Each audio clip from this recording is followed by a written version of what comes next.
Hey everybody, Thomas Joseph here today, and I am super excited to share with you one of my favorite things, and that is French fries. And today I'm going to show you the trick in making French fries at home. Actually, the real trick here is in frying them twice. Now, the kitchen conundrum, I would say, is that most people, when they try to make them at home, they end up with something like this, an insipid French fry in color and also kind of limp in texture. Nobody wants a limp French fry here. I'm going to show you the perfect way to make perfectly crisp on the outside but tender on the inside French fries. It's all in the right potato for the job.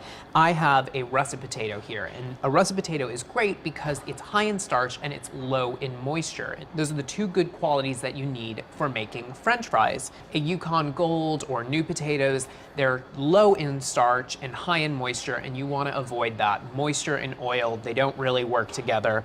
All we need to do is peel the potato first. Now, you can certainly skip this step if you like that rustic look. I'm going to be cutting my French fries into a 4-inch length. You could certainly keep the ends of the potatoes on. You'll just have kind of an inconsistent shape, and that will alter the cooking time. So make sure that you square off your potato. Now, cut these into about 1/3 of an inch planks. These are thicker cut French fries. Now, you could certainly do a thinner cut French fry, but what that will yield you in the end is a French fry that's kind of crisp throughout. I like the crisp outside with more of a creamy interior. Take your planks now and cut these into 1/3 of an inch pieces. So they're thick cut. I would say they're a little smaller than steak fries here, but now into a bowl of water. And you might think that this is an odd step here, but what it does is it rinses off all of the extra starch that is on the outside of the potato, so that when you do fry these, they don't get too dark and burnt on the outside before the inside is cooked. So this step really helps to give you that wonderful color and also a crisp texture to your French fries. So this needs to sit in your refrigerator for about 4 hours or up to overnight. So you could do this a day in advance. So I have a batch of French fries that have been soaking overnight here, and you can see all of the starch has come out of the French fries. And now spread these out onto a sheet tray, or you could use a plate here, lined with a towel. You need to dry them thoroughly, because any excess moisture is going to pop up when you fry these. So as I dry these, heat your oil, and I'm using a neutral oil like a safflower oil. You could use a canola oil, anything that will go to a high heat, to 300 degrees. And 300 degrees is the blanching temperature, or the first cook for the French fries. We're going to cook them until they're tender at a lower temperature, and then we're going to increase the temperature to give that crisp exterior. My French fries are nice and dry, and I'm going to drop these into the oil in stages. You don't want to do all of the fries at once, because what that is going to do is it's going to bring the temperature of your oil down to a very low temperature. We want to keep it in between 280 degrees and 300 degrees. We're all set here, and be very careful here. Gently drop your potatoes into the oil. And whenever you're frying, whenever you're deep frying like this, make sure that your pot isn't filled over halfway, because what happens whenever you add your ingredient, whether that's French fries like I'm making today, if you were doing fried chicken, what happens is the food that you put in displaces the oil, so it rises the level of the oil up, and also the bubbles can easily overflow if your pot is filled with too much oil. So give the fries a little bit of a gentle stir here, and this will ensure that they do not stick together.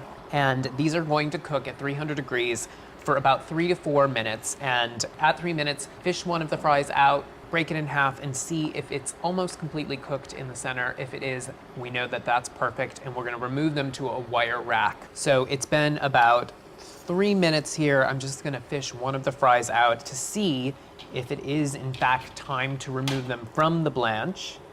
A knife cuts easily through, so these are ready to go. Fish them out and use one of these large spiders, they're called, these Asian style strainers. They really help to lift out French fries, fried chicken, anything that you're frying in one piece, because they have that wide net. So onto a wire rack over a sheet tray here, and I like to use wire racks as opposed to a paper towel lined tray because I find that whenever you place something directly on paper towels, they start to steam. French fries, fried chicken, the bottom side starts to steam. It doesn't allow the air to kind of circulate around and drain and dry in a nice fashion. So these are ready to go. I'm gonna repeat the process with the rest of my French fries, and then we're gonna be ready for the second fry.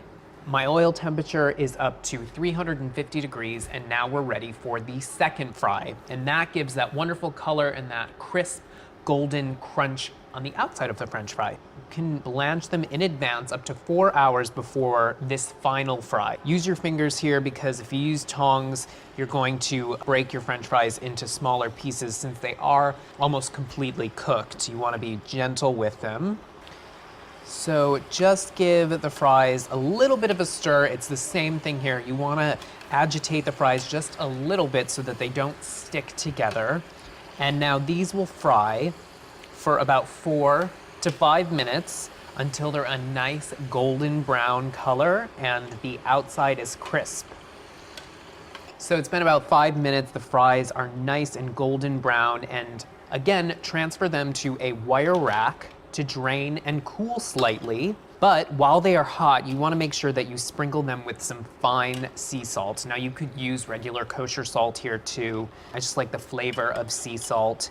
But there you have it. I mean, French fries at home, super simple. All you need to know is this 2-step frying technique, and you'll be making French fries at home all summer long. Enjoy.